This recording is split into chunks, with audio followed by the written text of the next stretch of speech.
اور کچھ ماہرین جو گولڈ کے ماہرین ہیں وہ تو یہ بھی کہہ رہے ہیں کہ یہ جان بوجھ کے کیا جا رہا ہے، کیونکہ ظاہر سی بات ہے، سب کو پتہ ہے کہ ٹرمپ بزنس مین ہے، انہیں پتہ ہے کہ اپنے فائدے کے لیے بزنس کو کس طرح اس حوالے سے اس کو اوپر لے کے جانا ہے، یا اس کی خبروں کو کس طرح پھیلانا ہے کہ ان کی فیور میں وہ چیز ہو جائے۔ تو ٹرمپ کے بیانات کو بہت زیادہ اس چیز پہ کہا جا رہا ہے کہ ان کے بیانات اور پالیسیز کی وجہ سے، جو خاص طور پہ غزہ اور ایران کے حوالے سے وہ بنا رہے ہیں، اس کی وجہ سے گولڈ کا ریٹ مسلسل اوپر جا رہا ہے، اور یہ شاید جان بوجھ کے کیا جا رہا ہے، کیونکہ اس وقت امریکہ سب سے زیادہ گولڈ ریزرو رکھنے والا ملک ہے، اور امریکہ کا جو ریزرو بینک ہے اس کے پاس غالباً تقریباً 8,133 ٹن سونا موجود ہے، جو کہ دنیا کے تمام ممالک میں سب سے زیادہ ہے۔ اچھا، گولڈ ریزرو رکھنے والے اگر ممالک کی ہم بات کریں تو یو ایس اے اس میں سب سے پہلے ہے، جیسے میں نے بتایا کہ 8,333 ٹن یو ایس اے کے پاس گولڈ ریزروز ہیں۔ پھر جرمنی ہے دوسرے نمبر پر، جن کے پاس 3,351 ٹن سونا موجود ہے۔ تیسرے نمبر پر اٹلی ہے، جن کے پاس 2,454 ٹن سونا موجود ہے۔ پھر فرانس ہے، جن کے پاس 2,437 ٹن سونا موجود ہے۔ رشیا ہے، رشیا کے پاس بھی بہت بڑا گولڈ ریزرو موجود ہے۔ اچھا، گزشتہ کچھ عرصے میں اگر ہم پچھلے کچھ سالوں کی بات کریں، اور خاص طور پر 2024 کے بارے میں کہا جا رہا ہے کہ 2024 میں انڈیا نے بہت زیادہ سونا خریدا ہے، انڈیا کے پاس گولڈ ریزروز ایک دم سے بڑے ہیں، اور انڈیا اور چائنا تقریباً پاس ہیں گولڈ ریزروز کے حوالے سے۔ تو چائنا کے پاس 2,264 ٹن سونا موجود ہے، جبکہ انڈیا کے پاس 855 ٹن سونا موجود ہے۔ پھر باقی جو ملک ہیں ان کے پاس بھی اس حساب سے بتدریج سونا موجود ہے، لیکن ٹاپ 10 ملکوں کے حوالے سے کہا جا رہا ہے کہ یہ 7-8 ملک ہیں جو میں نے بتایا ہیں، جن میں بعد میں نیدرلینڈ بھی ہے، جاپان بھی ہے، بلکہ ایک چیز اور بھی، انڈیا کچھ عرصے میں جاپان سے زیادہ سونا خریدنے والے ملکوں میں اور زیادہ ریزرو رکھنے والے ملکوں میں شامل ہوا ہے۔ جاپان کا پہلے سے زیادہ تھا، اور اس میں ٹرکی بھی ہیں جن کے پاس 586 ٹن گولڈ ریزروز موجود ہیں۔ اچھا، گولڈ ریزروز کے حوالے سے یہ خیال کیا جاتا ہے کہ جو بین الاقوامی حالات ہیں،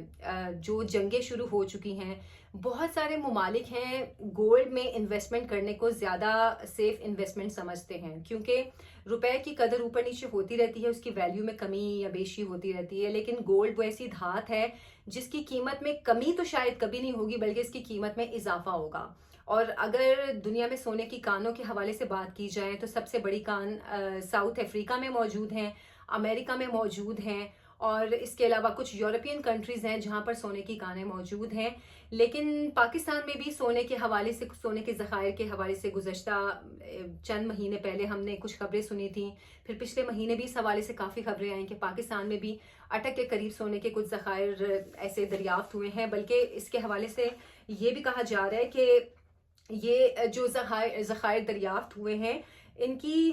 تقریباً 28 لاکھ تولے سونے کے ذخائر ہیں، جن کے حوالے سے یہ پاکستان کا جو جیولوجیکل سروے ہے اس میں کیا گیا، یہ بتایا گیا ہے کہ تقریباً 28 لاکھ تولہ سونے کے ذخائر موجود ہیں، جس کی مالیت تقریباً 600 سے 700 ارب روپے بنتی ہے۔ تو ابھی تک تو یہ بس باتیں کی جا رہی ہیں، ایسے کوئی ذخائر ہم نے ابھی تک دیکھے تو نہیں ہیں، اور امید کرتے ہیں کہ اگر ایسے کوئی ذخائر ملتے ہیں تو وہ پاکستان کے لیے، پاکستان کی اکانومی کے لیے بہت بہتر ہوں گے۔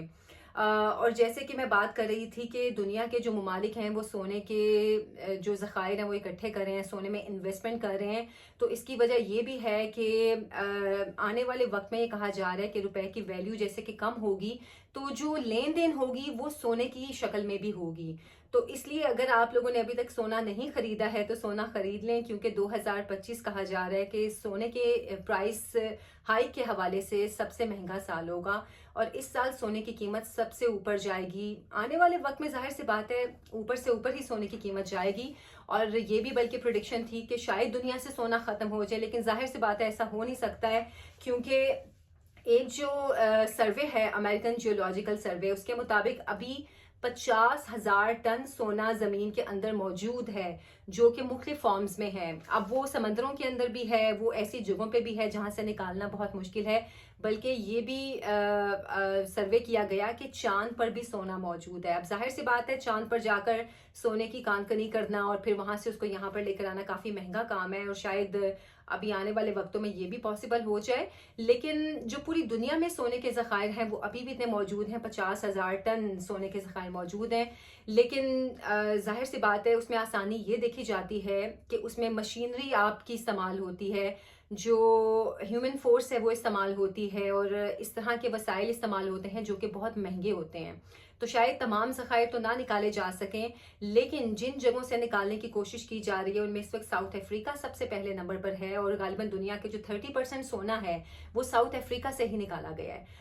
تو جناب آنے والے وقت میں سونے میں انویسٹمنٹ کریں، اور گولڈ کے پرائس بہت اوپر جانے والے ہیں. بلکہ ایک اور بھی چیز مجھے یاد آئی، میں ایک جیولر کے پاس گئی تھی ایک مرتبہ، تو یہ بات ہو رہی تھی کہ سونے کا ریٹ اتنا اوپر چلا گیا عام آدمی تو افورڈ ہی نہیں کر سکتا. انہوں نے مجھے ایک بات کی، مجھے بہت حیرت ہوئی اس بات پہ کہ جو اس وقت امیر خاندان ہے، امیر طبقے کی جو خواتین ہیں، وہ اس چیز پہ بہت خوش ہیں کہ سونے کے پرائس اوپر چلے گئے ہیں. کیونکہ جو ان لوگوں کی سوچ ایسی ہے کہ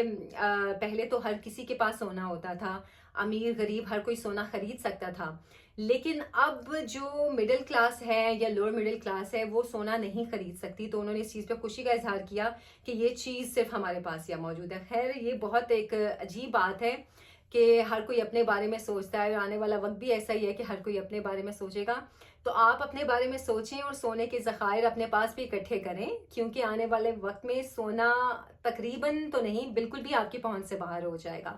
تو اگر انویسٹمنٹ کے پوائنٹ آف ویو سے آپ نے دیکھنا ہے تو اس وقت گولڈ انویسٹمنٹ، جس کو ہارڈ کیش بھی کہا جاتا ہے، وہ سب سے بیسٹ انویسٹمنٹ ہے. آپ کی ویڈیو پسند آئی ہوگی، اور میں کوشش کروں گی کہ میں سونے کے حوالے سے، ہسٹری کے حوالے سے، اور آنے والے وقت کے حوالے سے کہ زمین کے اندر کتنا سونا موجود ہے اور آنے والے وقت میں وہ کتنا سونا نکالنے کے قابل ہوگا، اس حوالے سے بھی ایک ویڈیو بناؤں گی. آپ کو آج کی ویڈیو پسند آئی ہوگی تو اجازت دیں. اللہ حافظ.